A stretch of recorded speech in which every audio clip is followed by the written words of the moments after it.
بسم الله الرحمن الرحيم الحمد لله الذي هدانا للإسلام والحمد لله الذي أكرمنا بالقرآن والحمد لله الذي من علينا بسيدنا وحبيبنا وشفيعنا وقرة أعيننا ونور قلوبنا محمدا عبده ورسوله وحبيبه وصفيه وخليله أما بعد السلام عليكم ورحمة الله وبركاته.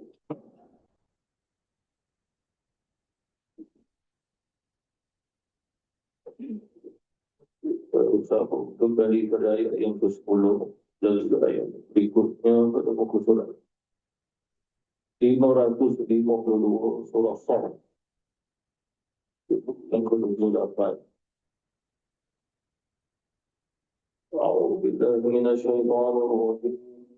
Bismillahirrahmanirrahim.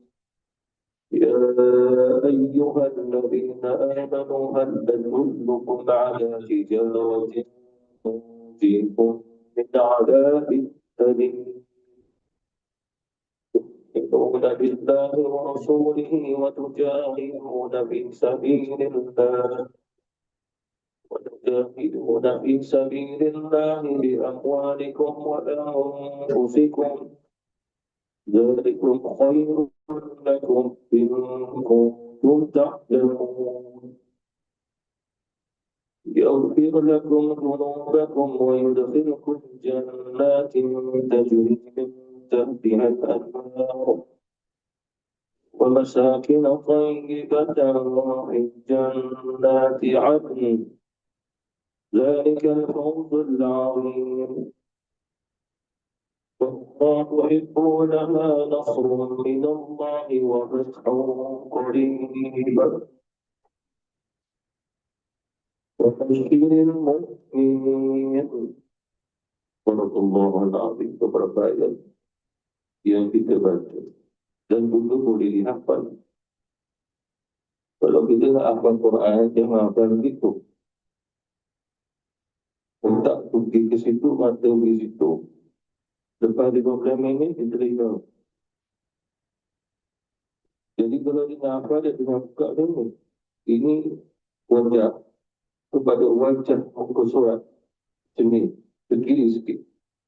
Dan jangan hafal, tengok dulu. Ya ayyuhallazina amanu hal adullukum. Tengok dulu. Disebabkan Allah Subhanahu wa taala beri kita, otak kita luar biasa. Sebab apa yang masuk tak ada hak. Memori kita tak pernah ada. Satu kita, dua kita tak ada.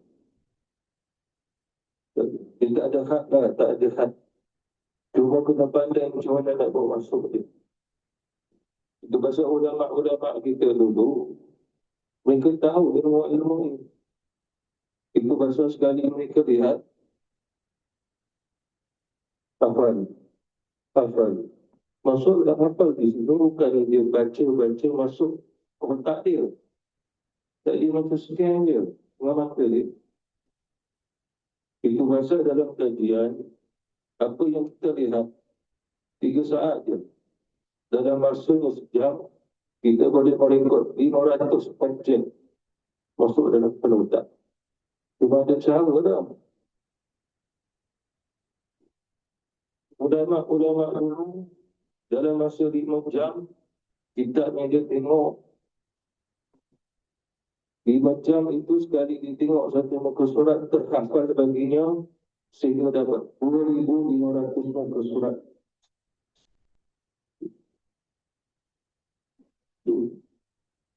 Dalam masa 3 hari boleh menghafal 10,000 muka surat. Jadi kaedah apa? Kaedahnya tengok, copy, scan dia. Cuma kita tak pandai. Sebab kita pandai scan benda lain. Kalau pandai kita ni semua ni mufti belaka, bakal mufti. Itu cara dia. Buat macam ni, jangan duduk bawah. Itu cara dia. Tak apa saja ilmu, kaedah begitu.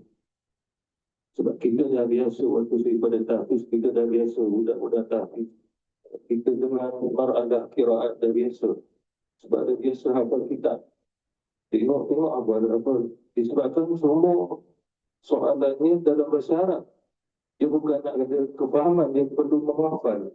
Mantan-mantan tu bila dah biasa hafal, tengok apa tengok. Sehingga nombor prepaid pun kita boleh hafal. Dulu bila nak type tu, dia ada nombor panjang dekat kad tu. Satu ketiga, saya dengan kawan saya nak type lah. Abang itu kau keluar satu kad. Dia boleh. Nak masuk dalam telefon kita, tak lepas. Kawan saya sebelah ini memang pakar kopi, scan, tengok dia nombor tu dulu, bila apa. Tengah jalan-jalan, dia cuba nombor tu. Masuk. Sebab dah biasa. Tu bila dia nak apa, tengok dia. Tu biasa saya tengok apa, tak boleh tengok macam tu, dia sebab apa. Saya tengok ni. Oh. Tuan-tuan, dia tengok macam tu, dia tahu. Jadi kita kembali firman Allah Subhanahu wa taala, ya ayyuhallazina amanu hal adullukum. Wahai orang-orang yang beriman, di sini ya ayyuhallazina amanu kita kembali balik pada firman Allah Subhanahu wa taala pada ayat yang kedua. Ya ayyuhallazina amanu. Cuba kita kena kembali balik pada asbabun nuzul, sebab turunnya surah ini termasuk ayat ini. Disebabkan surah Shaf itu turun kepada Rasul tak satu surah seluruhnya, dan Rasulullah SAW bacakan kepada sahabat Nabi ketika itu dan semua seluruhnya juga. Seluruhnya. Bahkan ada juga sebabun nuzul itu seorang sahabat Rasulullah SAW namanya Utsman bin Maz'un. Itu cerita kita dalam surah Al-Jadidah dulu. Di sini qawlah, ia ada kisah zihar tu. Dia datang ke Rasul, ya Rasulullah, inilah Rasul. Aku rasanya ceraikan isteri ku Khawlah. Jadi kata, kenapa? Aku nak bersendirian ya Rasul, aku nak jadi rahib. Dudukkan masjid, zikir-zikir. Duduk seorang-seorang. Tak balik isteri, setiap malam tak tidur, dia mulai. Siang hari tak makan, puasa. Itu dia kata ke Rasul. Lalu Rasulullah SAW bersabda, tidak ada rahib bagi umatku. Kalau kamu nak jadi rahib, rahibnya adalah kamu datang ke masjid, kamu iktikaf. Itu rahibnya bagi umatku, kata Rasulullah SAW. Sebab rahibnya zaman Kristian dulu, jadi rahib sungguh sehingga tak kahwin, tak bermasyarakat, kadang duduk di tengah padang pasir, dan buat apa amalan yang mereka rasa moga-moga Allah terima dan redha. Allah kata tidak ada rahib itu. Lalu Rasulullah mengkaitkan diri dia, aku juga kahwin, aku juga tidur, aku juga bermasyarakat. Itu kata Rasulullah SAW. Sehingga kata Rasulullah, aku membangun yang mulai juga, tapi aku tidur. Siang hari aku makan, tapi ada lagi aku puasa. Tapi kamu ni dah lebih daripada aku. Jadi Allah Subhanahu wa taala turunkan juga ayat yang dikaitkan kita baca tadi. Sebab itu Rasulullah kata begitu, tak jadilah dia. Jadi dia tanya, ya Rasulullah, adakah amalan yang Allah Subhanahu wa taala cerita kepada aku buat dapat masuk surga ya Rasul? Dan Allah Subhanahu wa taala turunkan dah, ya ayyuhallazina amanu hal adullukum. Itu satu kisah. Kisah yang lain yang perlu kita ingat bahawa Rasulullah ada di antara sahabat Rasulullah SAW berkumpul. Sesama mereka pun bertanya, agak-agaknya amalan apa yang Allah Subhanahu wa taala cerita tadi? Kalau sekiranya kita tahu amalan itu, kita akan amal. Kita berjanji untuk amal dan bersemangat untuk mengamalkan. Lalu tak lama turunlah satu surah ini kepada baginda Rasulullah SAW. Sehingga Nabi bacakan kepada mereka yang bertanya. Ini surah sebagai jawapan. Ya ayyuhallazina amanu bima taqulun wa ma taf'alun. Walaupun ayat ini duduk ayat nombor 2, dan Nabi bila Rasulullah dah baca semua daripada ayat surah ini sampai pada ya ayyuhallazina amanu hal adullukum ala tijaratin, sampai beberapa ayat itu jawapan daripada apa yang mereka tanyakan. Amalannya adalah ada dalam ayat itu. Ada terjawab. Oleh kerana itulah kata ulama-ulama, ya ayyuhalladzina amanu hal adullukum ala tijaratin, ini adalah satu ayat yang menjadi khitabah. Khitabah adalah secara langsung dibaca dengan cara berpidato bahasa Melayu. Apa maknanya? Rasulullah baca suatu surah pada para sahabat dengan cara seperti mana Rasulullah berkhutbah. Tapi Nabi baca Quran. Itu keedahnya. Sehingga sampai dah seolah-olah ayat yang dibaca oleh Rasulullah, ya ayyuhalladzina amanu. Ini kamu ketemu ni semua. Hal adullukum ala tijaratin tunjikum min azabin alim. Kata Rasulullah SAW dalam bacaan khitabah. Keedahnya begitu. Sebagai lagi kata ulama, kerana kita perlu mengetahui. Sebab Allah Subhanahu Wa Taala berfirman, ya ayyuhalladzina amanu, wahai orang-orang yang beriman. Tapi cerita satu surah ini, surah Shaf, bukan menunjukkan seluruh orang beriman pada zaman Rasulullah. Sebab dia turun berkaitan orang yang bertanya, apakah amalan yang sangat dicintai oleh Allah Subhanahu Wa Taala? Sekiranya kita mengetahui, kita akan mengamalkannya. Dan Allah Subhanahu Wa Taala turunkan untuk dia. Sebagai ulama mengatakan, ya ayyuhalladzina amanu, walaupun itu secara umum, ayat ini bagi golongan-golongan iman yang taklidi. Iman taklidi ini macam kita. Dia memerlukan dalil, dia memerlukan bimbingan, dia memerlukan sesuatu yang sampai pada dia untuk dia mengamalkannya agar dia mendapat dengan apa yang dia sendiri nak. Dia tak dapat apa. Dia nak masuk itu. Lalu Allah Subhanahu Wa Taala turunkan ini. Disebabkan Allah Subhanahu Wa Taala berfirman, yaghfir lakum dhunubakum wa yudkhilkum jannat. Orang yang mengamalkan dengan apa yang disebut oleh Allah Subhanahu Wa Taala, dia masuk syurga. Ini disebut sebagai iman taqlidi. Iman taqlidi bukan semua sahabat Rasulullah, iman yang taqlidi. Sebagai iman para sahabat, kebanyakan para sahabat yang besar-besar itu, iman yang yakini langsung. Apa maknanya di sini? Tak tunggunya dalil, tak tunggu ayat Quran turun. Apabila saja Rasulullah berjihad, mereka bangun di jihad dan tak tanya amalan apa yang perlu yang dilakukan untuk masuk surga. Apa amalan yang Allah Subhanahu Wa Taala cintai? Tak tanya dah. Masalahnya di sini mereka dah tanya, tak ada jawapan. Tapi mereka tak amal-amalkannya. Itu yang Allah tegur. Ya ayyuhalladzina amanu lima taquluna ma taf'alun. Wahai orang yang beriman, mengapakah kamu mengatakan sesuatu? Kamu bertanya dan ada jawaban. Mala taf'alun. Tapi kamu tidak mahu melakukan dengan apa yang telah disampaikan kepada kamu. Ketika orang mengatakan inda Allah yang taqul mala taf'alun, sangat tahu. Ini di sisi Allah Subhanahu Wa Taala bagi orang yang bertanya dan ada jawapan, tapi tidak mengamalkannya, besarnya dosa dia. Allah melihat keburukan dia besar. Dan taqulu ma la taf'alun, tak kala mana kamu telah berbicara untuk mengamalkannya kerana kamu mahu mendapat cinta daripada Allah. Ma la taf'alun, tetapi pada hakikatnya kamu tak melakukannya. Bahkan bila disebut tak melakukannya, kebencian itu wujud.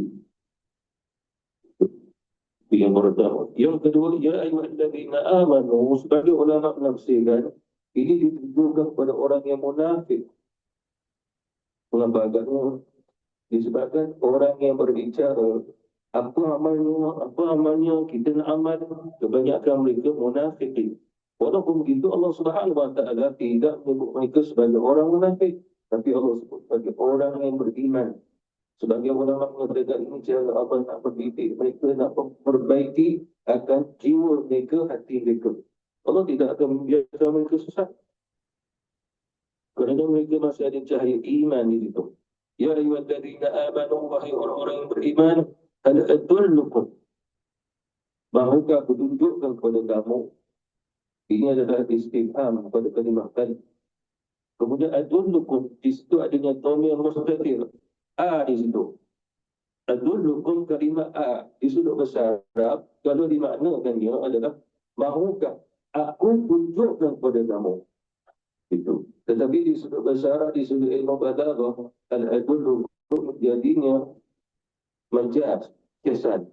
Art itu maksudnya adalah seolah-olah dibicarakan, mahukah aku tawarkan kepada kamu?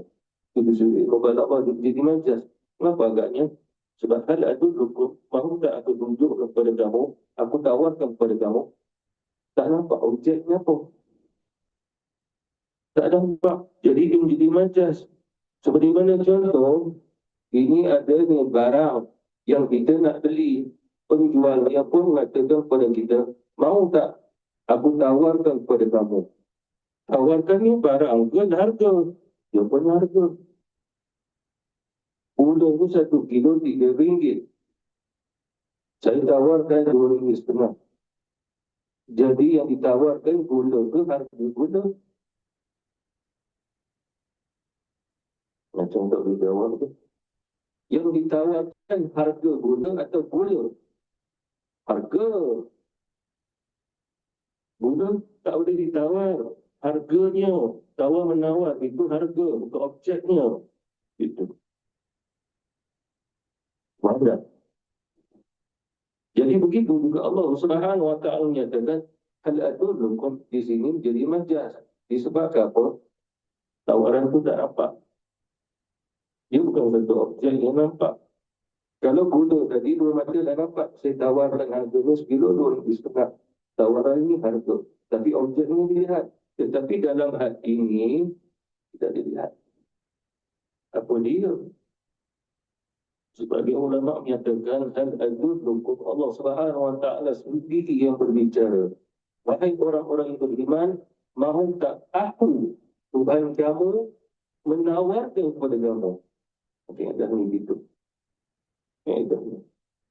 Bagi lagi kata ulama yang berbicara Rasulullah. Kalau dibicarakan, yang membicarakan itu adalah Rasul, maka seolah-olah ayat ini mula-mula qul. Maknanya kata kalau rimu ya Muhammad, ya ayyuhallazina amanu hal adullukum. Jadi hal adullukum, mahu tak aku tunjukkan kepada kamu, mahu tak aku tawarkan kepada kamu, maknanya Rasulullah yang sampaikan mana diri Rasulullah kepada mereka. Itu kata ulama. Disebabkan Allah Subhanahu Wa Taala menyebut ini, kalau sekiranya ya ayyuhallazina amanu hal adullukum, wahai orang-orang beriman, mahu tak aku Tuhan kamu yang menawarkan kepada kamu akan satu jenis perniagaan. Di bawah itu Allah Subhanahu Wa Taala ada kaitkan wabashiril mu'minin. Kalimah wabashirin adalah Allah Subhanahu Wa Taala perintah Nabi kita, ya Muhammad, berilah kabar, berita gembira kepada orang beriman. Ini perintah Allah ke Rasul. Tapi ayat tadi, kalau dikatakan pada Allah, dia tak kenal. Jadi dia kena lebih sesuai pada Rasulullah yang berbicara. Itu kaedah bahasa Arab. Ya ayyuhallazina amanu adullukum ala tijaratin. Dan kalimat tijaratin itu diterjemahkan dengan maknanya perniagaan. Itu paling mudah sekali. Tetapi di sini adalah kinayah. Maksud kinayah di sini disebabkan bila sahaja disebut perniagaan, akal-akal manusia berbentuk berdiri di pasar, di sini, di situ, ditimbang. Itu jadi perniagaan. Unta yang dijual, susu yang dijual, kambing dijual, dagingnya dijual. Itu tijarah, itu perniagaan. Tetapi Allah Subhanahu Wa Taala tak maksudkan perniagaan yang dimaksudkan itu. Jadi di sini disebut bahasa Arab disebut sebagai inayah. Inayah itu maksudnya itu ada makna yang tersirat di sebalik makna tijarah. Itu. Dan tijarah di sini juga disebut bahasa Arab adalah nakirah. Bila dikaitkan nakirah, maka perniagaan ini bukan perniagaan seperti mana perniagaan dunia. Dan bukan dengan modal dunia. Bukan. Itu yang disebut oleh Allah sebagai tijarah. Fadara bihat tijaratu, maka tidak ada keuntungannya perniagaan itu. Allah kata kepada siapa? Orang munafik, orang kafir, apa yang mereka niagakan? Iman mereka dijual. Lalu mereka beri apa? Mereka memberi kesesatan. Lalu Allah Subhanahu Wa Taala menyatakan, fadara bihat tijaratu. Allah sendiri menyebut itu dengan perniagaan yang tak ada keuntungan. bahkan kerugian. Jadi Allah menamakan akan dengan yang perniagaan agar kita mengetahui tidak ada satu perniagaan yang menjadi hakikatnya perniagaan yang sebenar-benarnya di sini Allah adalah iman. Apa maknanya di sini? Imannya, jiwanya berniaga.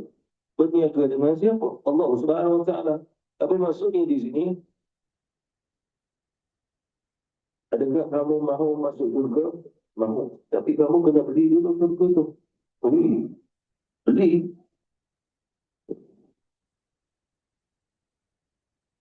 Beli surga. Ini saya cerita ni dari mana ni? Bible tu. Quran lah. Tapi ini dia kata Allah Subhanahu Wa Taala tanya kita nak beli surga tak? Nak masuk surga nak? Tapi kena beli. Beli ni apa? Itu yang Allah kata, ini kinayah. Maksudnya adalah Allah Subhanahu Wa Taala telah membeli diri kamu, harta benda kamu, sehingga kamu dapat surga. Inna Allah ashtara minal mu'minina anfusahum wa amwalahum bi anna lahum al-jannah. Sesungguhnya Allah Subhanahu Wa Taala telah membelinya jiwa orang yang beriman dengan diri mereka dan harta benda mereka yang diinfakkan, dijihadkan fi sabilillah. Kembali kepada itu dalam surah At-Taubah. Inna Allah ashtara minal mu'minin anfusahum wa amwalahum bi anna lahum al-jannah. Allah Subhanahu Wa Taala beri. Allah Subhanahu Wa Taala beri jiwa orang beriman, harta benda yang dijihadkan oleh orang beriman. Lalu Allah Subhanahu Wa Taala memberinya dan Allah Subhanahu Wa Taala membayarnya dengan syurga. Bagaimana orang beriman itu dengan jiwa yang memberi sehingga Allah Subhanahu Wa Taala memberinya akan syurga. Yuqatiluna fi sabil yuqatilun fa yaqtuluna wa yuqtalun. Dia pergi jihad, lalu dia memerangi musuh, lalu membunuh musuh, ataupun ada di antara mereka syahid, dia yang terbunuh. Jadi itulah keadaan Allah Subhanahu Wa Taala.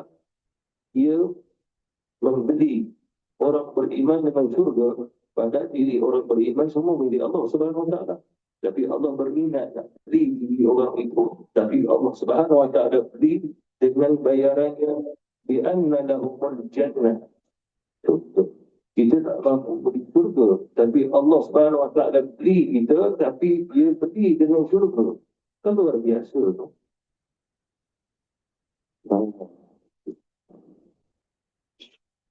Kalau ada orang nak beli kita, jual je. Tapi tengoklah dia nak beli apa. Saya beli awak dengan Ferrari, Jeep. Dia dah. Tapi dengan tengok orang sekarang ni scam. Ada Ferrari dengan RM100 itu berapa juga.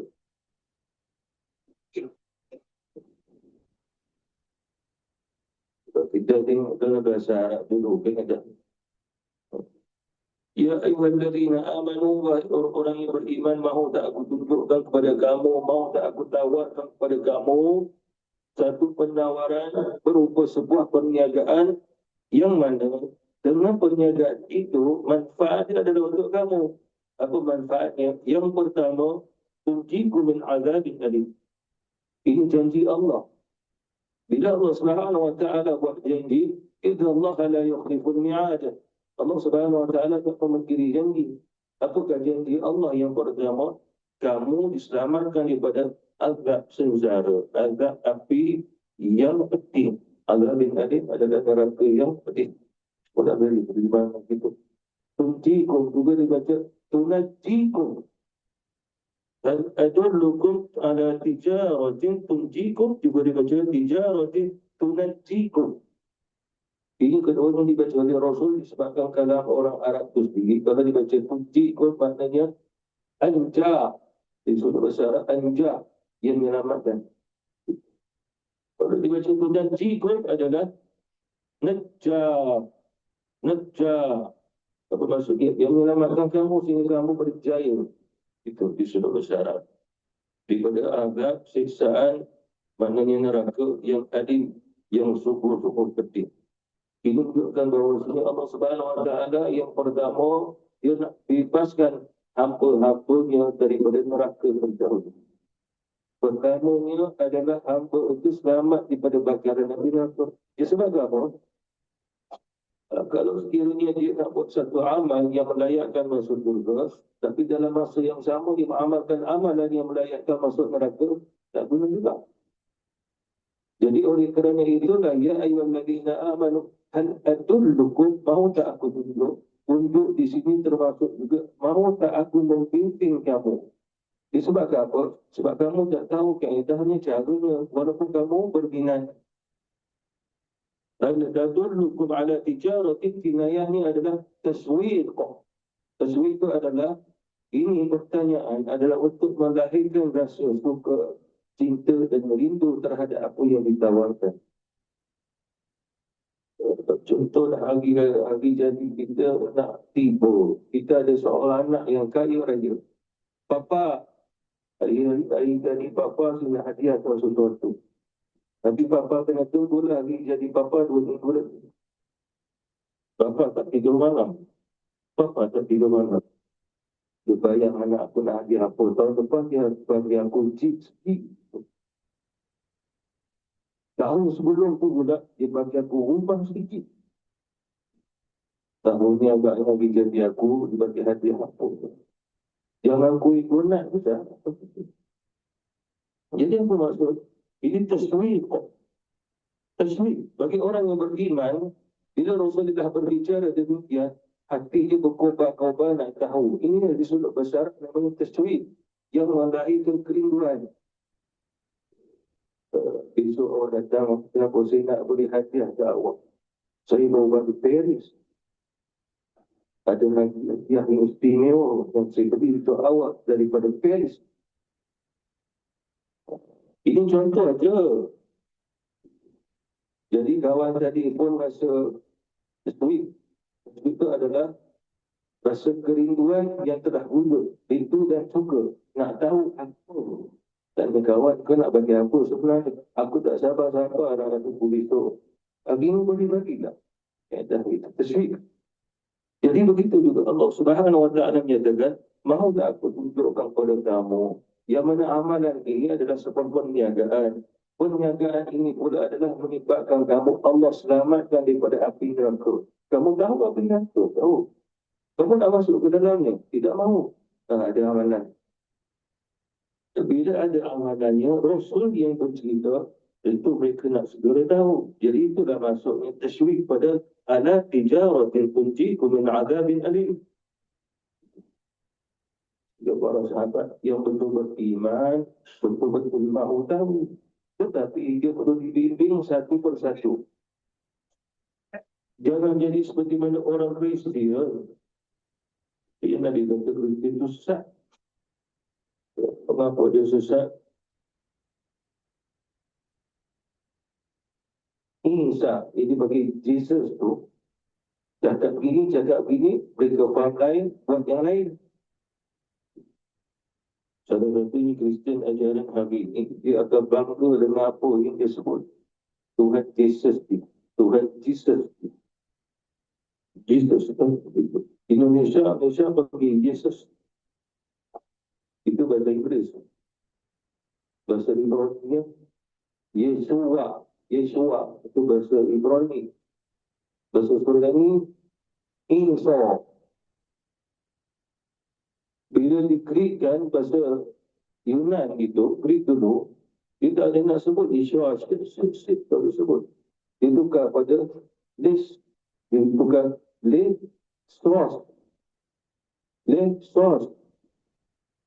Dia berkembang Kristian sampai ke Rom, bahasa Latin. Dia sebut Lesus. Masuk ke zaman adanya bahasa Inggeris, tukar L, tukar jadi J. Jadi Jesus. Kita dalam Islam tak ada Jesus, tak ada Yeshua. Kita Isa alaihi wasallam. Jadi ajaran Kristian, apa-apa pun dia akan sebut dengan nama Tuhan Jesus. Orang dirasuk syaitan, dia akan sebut suruh, wahai Tuhan Jesus. Bila saja dia batu-batu lalu dia kata demi Tuhan Yesus. Tapi bila dia nyanyi-nyanyi untuk menggembirakan manusia, dia berkata ini demi Tuhan Yesus. Dalam Bible, dalam Matthews, Bible Matthews, dia cakap apa gitu? Dia kata nanti satu hari Yesus ni pun cakap, waktu tu ramai orang datang ke dia, panggil Lord, Lord, wahai Tuhan kami. Lalu Nabi Isa alaihissalam yang mereka kata Yesus tu cakap apa? Aku tidak kenal kamu, nyahlah kamu daripada aku. Disebabkan mereka kata, wahai Tuhan kami, Lord, Lord, Lord, dia kata. Maksud dia tak Bible tu. Tahu ke tak? Maksud dia lah. Tuhan, Tuhan. Yesus tu Tuhan dia. Dengan namamu kami bernubuat. Dengan namamu juga kami menghalau iblis, setan. Dan segala keajaiban berdasarkan dengan namamu yang kami suruh. Lalu saat itu Zara Yesus dia kata, pergilah kamu. Aku tak kenal kamu. Dan kamu tidak akan masuk ke dalam syurga Bapa. Kata Allah Ta'ala, dah gitu. Pergi. Dan kamu ini semua adalah Iblis Toyers. Ini bahasa Inggeris. Iblis Toyers. Melakukan kejahatan. Tidak tak perintah-perintah Tuhan. Bahasa Quran tidak panggil lawlessness. Lawlessness. Qurbilah yang pandai cakap Inggeris dah. Maknanya kamu buat kebenaran. Saya baca Bible, tengok apa cerita dia. Yang mana kita baca macam tu yang terakam tu. Kalau baca bawah ni, tak rakam. Jadi kembali balik di sini Allah Subhanahu Wa Taala pun bagi syarat. Syaratnya adalah tu'minuna billah. Kamu beriman kepada Allah Subhanahu Wa Taala wa Rasulih dan juga Rasulnya. Jadi soalannya, ini Allah dah berfirman, ya ayyuhalladzina amanu, wahai orang yang beriman. Jadi kisahnya Allah menyuruh orang beriman. Ketika itu mereka dah beriman ke betul belum? Jawapannya tak. Lalu mengapa Allah Subhanahu Wa Taala kata tu'minuna billahi wa rasulih, iaitulah kamu beriman kepada Allah dan juga Rasulnya. Dilihat di sudut bahasa, tu'minuna billahi wa rasulih, kedua-duanya adalah fi'il mudhari', past tense, bukan present tense. Apa maknanya? Kamu orang beriman, Allah iktiraf keimanan kamu. Jadi teguhkan keimanan kamu. Dan nanti akan datang, bila kamu nak melakukan kebaikan, maka dengan keimanan kamu juga.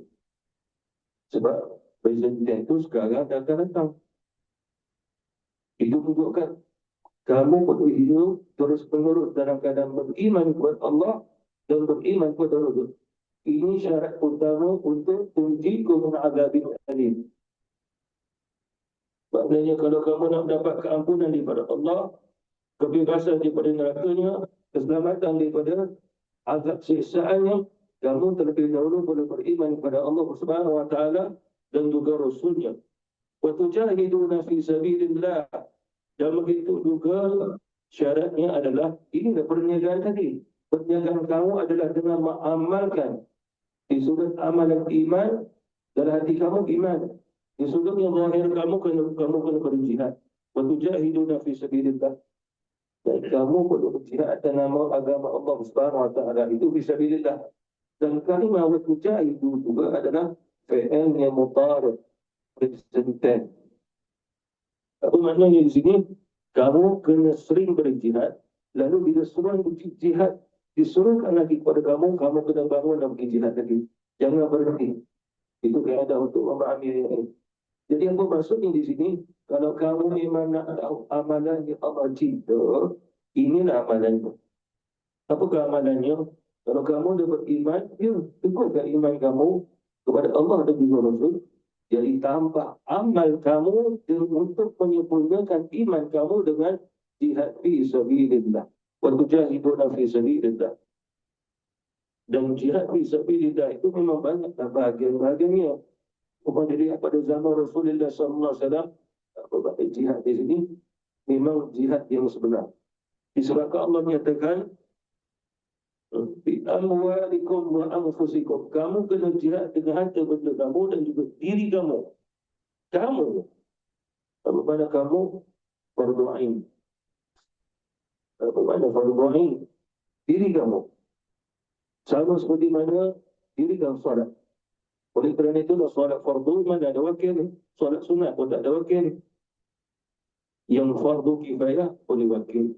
Seperti mana contoh fardu kifayah, kita solat dia jenazah. Kita tak solat tapi ada wakil orang yang solat. Itu fardu kifayah. Tapi kalau fardu ain, kita semua kena solat. Mana ada wakil? Soalan kita kat sini dia. Aku wakilkan kau untuk solat subuh untuk aku. Besok nanti aku wakil untuk solat kau. Mana ada sebut nama ain. Jadi di sini bila Allah Subhanahu Wa Taala sebut di amwalikum, itu wajib ain. Apa maknanya? Kalau kamu betul nak jihad fi sabilillah, kamu jangan guna harta orang, harta kamu maksud. Ini kamu jihad, tapi guna harta orang kadang-kadang tak boleh nak pergi jihad. Kenapa tak boleh pergi jihad ni? Sekejap pergi, sekejap tak pergi. Dana tak ada lah, tak ada sumbangan. Orang yang cakap tu rumah ada 3 tingkat dah. Lamborghini, Ferrari, itu sendiri semua tu. Jadi apa maksudnya? Dia tak boleh berjihad atas harta orang, sumbangan orang. Dia kena jihad atas apa yang dia miliki. Barulah disebut sebagai waktu jahiduna fi sabilillah. Baru betul imannya tu'minuna billahi wa rasulihi. Sebab Rasulullah apabila berjihad, Nabi tidak pernah berjihad dengan harta sahabat. Nabi jihad dengan harta dia. Dan Nabi jihad dengan diri dia. Dan Nabi SAW tidak pernah berjihad agar sahabat korbankan diri untuk Rasulullah dalam peperangan Uhud, dalam peperangan Badar, dalam peperangan Khandaq. Semua peperangan Rasulullah SAW setelahnya hijrah ke Madinah, semua diikuti Rasul, bersama Rasul, para sahabat. Apa maksudnya? Itu pun nama jihad fi sabilillah. Di amwalikum wa anfusikum, diri Rasul, harta benda Rasul. Itu. Kecuali di antara sahabat pada awal-awal Islam dulu, perang Badar, Muhajirin. Muhajirin ini dia tak ada harta. Cuma sahabat Rasulullah yang Muhajirin ada harta. Antaranya Uthman, antaranya Umar. Lalu mereka ni beri kuda untuk mereka. Tetapi tak banyak waktu itu disebabkan apa? Dia baru bermodalnya peperangan. Lepas tu baru pergi untuk peperangan Uhud. Disebabkan dalam peperangan Badar ada 2 kuda. Berikut kuda. Uhud pun banyak. Siapa yang beli? Uthman beli. Umar beli. Untuk sahabat yang tak mampu, tak beli kuda. Itu apa? Itu jihad fisabilillah bi amwalikum wa anfusikum. Tetapi bagi sahabat yang tak mampu, bukan dia yang menyimpan. Kita begitu. Zalikum khairun lakum in kuntum ta'lamun. Ini yang kamu tanya terjawab. Sebab Allah Subhanahu Wa Taala sendiri jawab langsung, sehingga tidak melakukannya. Disebabkan ulama-ulama kita mengatakan ayat ini turun urus langsung turun ke Rasul setelah sahabat ini berkumpul dan bukan jarak setahun, 2 tahun mereka berkumpul. Rasulullah bertanya, kenapa? Apakah kamu berkumpul? Tidak ada apa ya Rasul, kami berbicara di antara kami, sekiranya ada satu amalan yang dicintai oleh Allah, kami nak lakukan ya Rasul. Lalu mereka pun bangun seorang tanya Rasul, ya Rasulullah, adakah kau mengetahui apakah amalan yang Allah cintai? Sebab hati kami berkobar-kobar untuk amalkannya. Baru Rasulullah nak pergi, turun Jibril, baca satu surah. Itu pasal sanad hadis tentang surah Shaf antara sanad yang paling sahih di dunia dalam hadis yang mustassal. Jadi satu kitab namanya hadis mustassal. Dan banyak hadis itu ada yang sangat dhaif. Tapi yang paling sahih telah disepakati oleh ulama adalah hadis bacaan surah Shaf satu surah. Paling sahih di dunia. Hadis yang paling sahih di dunia adalah mustassal bacaan surah Shaf satu surah yang mana disepakati tak dibaca satu surah. Apa maknanya? Terjawab langsung pada surah tersebut. Surah ini seluruhnya. Sehingga Rasulullah SAW pun baca dan Nabi baca berulang-ulang bacaan. Apa maknanya? Nabi dah baca sekali, Nabi baca lagi. Lepas tu Nabi baca lagi. Agar sahabat Rasulullah SAW faham dengan apa yang Nabi bacakan kepada mereka. Kalimat dzalikum menunjukkan kepada khairul lakum in kuntum ta'lamun. Jadi apa yang telah terjawab, Allah Subhanahu Wa Taala menjawabnya buat kamu. Ini yang terbaik buat kamu. Yang kamu tanyakan apa yang amalan Allah Subhanahu Wa Taala cintai, segala yang kamu lakukan, ini amalannya. Itu Allah kata khairul. Kalimah khairul adalah akhyar. Sangat-sangat terbaik untuk kamu lakukan. Keadaannya begitu. Seperti mana ayat ini, kalau bahasa Arab, dia tanya gini, hal adulukum itu adalah hal laka fi zakah. Itu. Apa maksud di sini? Sejauh mana kamu nak mengetahui perniagaan ini, tawaran ini? Tidak berkobar-kobar nak tahu. Ataupun dia tanya, hal laka ila kada. Kamu sampai mana, batasan mana, sungguh-sungguh jiwa kamu nak tahu amalan ini, perniagaan ini. Itu. Jadi oleh kerana itulah kata ulama khilaf bermaksud Nabi baca dengan cara macam berkhutbah, tapi Nabi baca Quran langsung kepada pendengar. Semua yang berkumpul tu langsung mendengar. Itu. Disebabkan kalau surah yang lain, ayat yang lain, ada kalanya turun wahyu, Nabi tak segera baca. Nabi panggil Zaid ke Abdullah bin Mas'ud ke Zaid. Wajib Quran telah turun. Tapi yang ini terus Nabi baca. Tak ada Zaid buat itu. Tak ada Abdullah bin Mas'ud buat itu. Lalu siapa yang ada? Yang berkumpul tadi. Itu nama kitabah.